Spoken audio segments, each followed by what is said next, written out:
Hi dear friends, and beloved greetings from Andalusia again. Today I'm going to talk about the curse that is called asymptomatic transmission.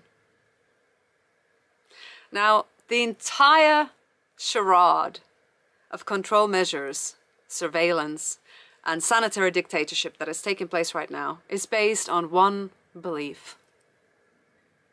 The belief that seemingly healthy people are the carriers of a deadly virus, and that they need to be controlled. Did you ever stop to think how mad that is? How utterly paranoid of a belief system is that? Basically, people have now come to believe that they themselves cannot possibly know if they are healthy. That they can't feel their own bodies. And the fact that they have no pains, no aches, no symptoms of disease doesn't mean anything. That they still can be contagious. That their biology is a threat to others. This is a fundamental shift in our consciousness. If we accept that curse, it has repercussions. It has very dark consequences to our lives, to our families, to the way that we express ourselves in this world. What will happen to spontaneous gestures of affection, handshakes, hugs?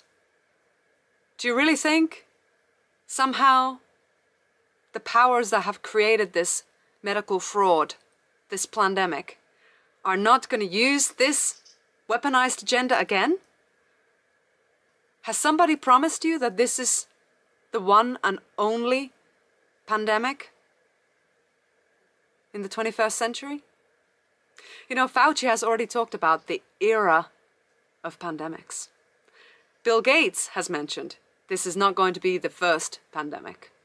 There's already news about how when the Arctic cap is melting, new deadly viruses are going to be released into the atmosphere. This is a way to wage war. This is not an anomaly in biology. This is a psychological weapon. And none of these control measures make any sense anyway. They are just giving you an illusion of safety. But you know what happens when you base your sense of security on an external thing? They've got you hooked. You are then dependent on this external thing. Is that really where we want to be going as a human family? To believe that our lives, our health, depends on an item, a mask, or a distance between me and the other person? Or a COVID tracking app that's going to tell me if I'm in the vicinity of a person who is a high-risk individual, someone who has been exposed to another high-risk individual?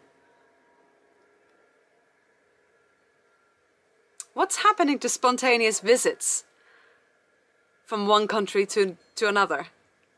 Has it ended? Are people always required from now on to quarantine themselves even though they are healthy?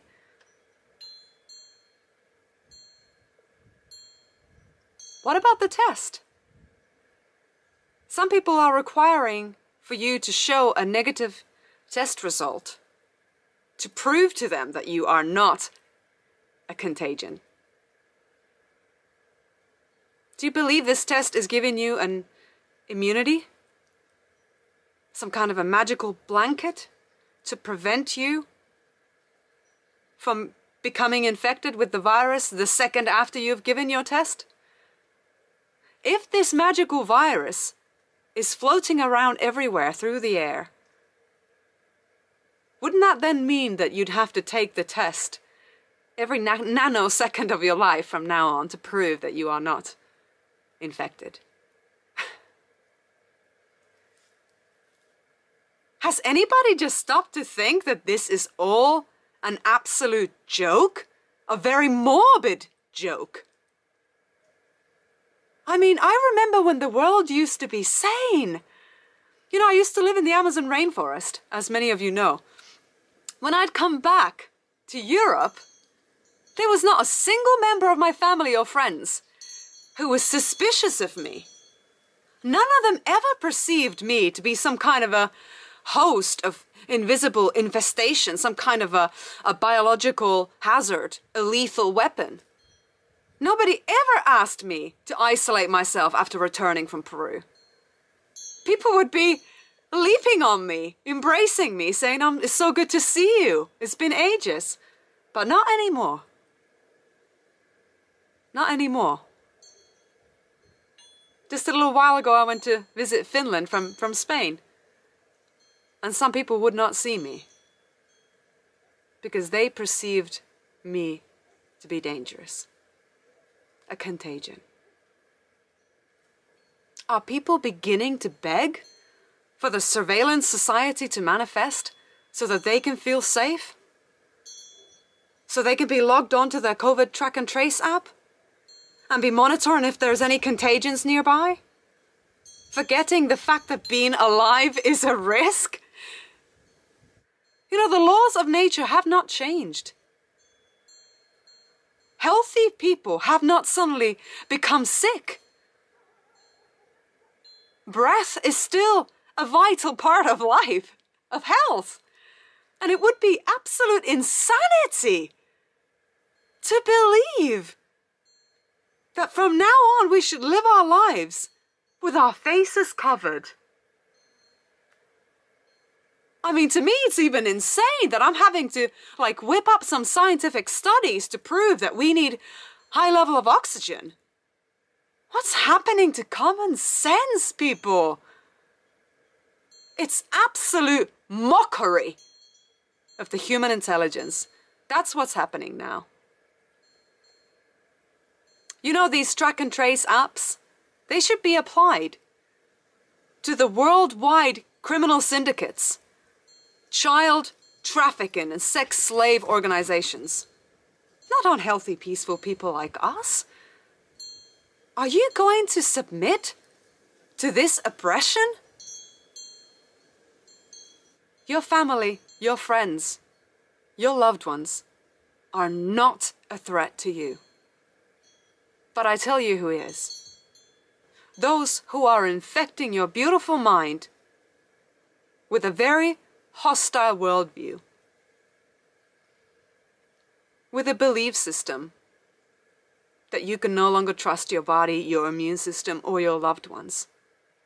That's who the real threat is. The mask is a symbol of dehumanization. It has been used already centuries ago as a symbol for slaves and prisoners to delete their humanity. If we allow our smiles to be taken away, what is left to protect? If we allow legislators to say that children can no longer sing in school, what is left of childhood? If they can't touch, play, sing, smile? What kind of a sick, twisted world are we creating? If that feels wrong to you, it's time to begin to take action. And if you are afraid of a fine, it's a piece of paper. There are much higher laws that we can appeal to, like the law of the land, natural law. It is time for us to step into our spiritual adulthood. Let's not let these parasites, these unlawful, false authorities who run this world, to tear us apart. Only in unity can we preserve our humanity.